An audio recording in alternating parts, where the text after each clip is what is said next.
Maybe you want to spend some time with an animal, but you don't want to have a pet. So what about getting up close and personal with an alpaca?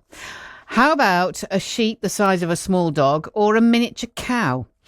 There's a farm near Broseley opening its doors to the public next month, and alongside its 18 alpacas, Frankley Farm offers unique experiences like sheep trekking and cow cuddling. I'm loving the sound of this. And now it's welcoming visitors every day of the week. So we naturally sent a reporter along to find out more. Ellen Knight was the lucky person. So they're the smallest sheep in the world.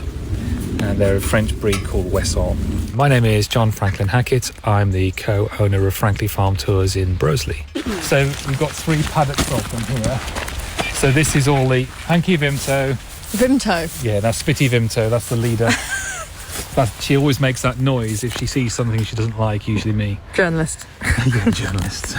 Starting out with 9 alpacas and a dream, John and Natalie Franklin Hackett never expected their farm to become such a roaring success. But 2.5 years later, they're now welcoming guests throughout the week to come down to the farm and spend time in the fresh air amongst their animals. John says they've taken the step due to popular demand. Till now, we've been pre-booked experiences only, so the whole idea has been that people book in an experience with our alpacas, with our sheep or our cows, to come and meet and greet them, do cool things with them, and basically what we want is to have a frankly unforgettable experience, and we want to see a smile on the face at the end. Basically, our guests asked us to, so people said, you know what, we like coming here on the pre-booked experiences, it's great, but we want to just show up and just walk around and say hi to the animals, maybe feed and pet a couple of them, and just come and enjoy the place. The issue with the pre-booked experiences is obviously not everybody wants to do a cow cuddling session every day of the week, although they probably do, but it's not practical. But they would quite happily come up and have a walk around, perhaps every couple of weekends or something. So we wanted to get this in the hands of more people, and so we realised we needed to go general admission. We want to just have somewhere else they can go, either, as a couple or with their kids or whatever, where they can just come out and meet animals without feeling as if they've got to spend loads of money. So that's why we decided to go open farm. From rare Wesson sheep to miniature Dexter cows, the farm's success has come from its quirky approach to encouraging people to engage with the natural world.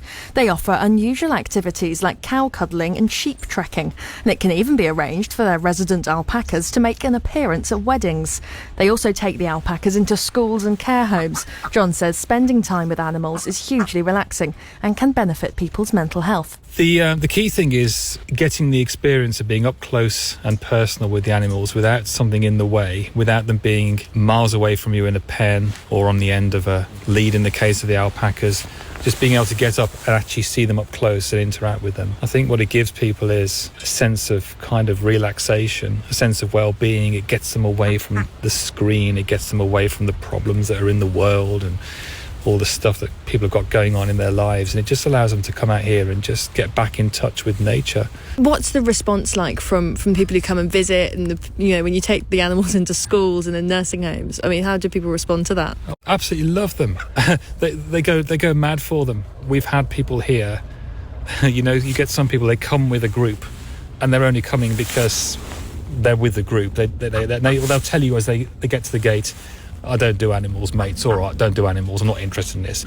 And then they'll go in with the alpacas, or they'll walk a sheep on a lead, or they'll go and cuddle a cow, because the rest of the group say, come on, do it. And then they walk away and they say, oh my God, I never realised I loved animals this much. And that's amazing. But we've had over 4,000 people visit us in 2.5 years, and very, very fortunately, we've had a lot of reviews online, which have all been fantastic. And so I think people just love the animals. They really do. John and Natalie didn't grow up in the countryside though, but it was always an ambition of theirs to run a farm. John's consultancy business collapsed during lockdown, and Natalie struggled to return to her career as an assistant head teacher. They dealt with the stress of the pandemic by visiting alpaca farms and decided to run their own in an effort to bring the same relaxation to people in Shropshire. After making the leap and following their dreams just 3 years ago, John says it's extraordinary to look back and see how far they've come. I think we have to pinch ourselves every morning. Can't believe it happened. I really can't. It's a total privilege. Really is. It's difficult to answer without getting emotional, actually. Genuinely. Just love it. Absolutely love it. Makes your heart sing.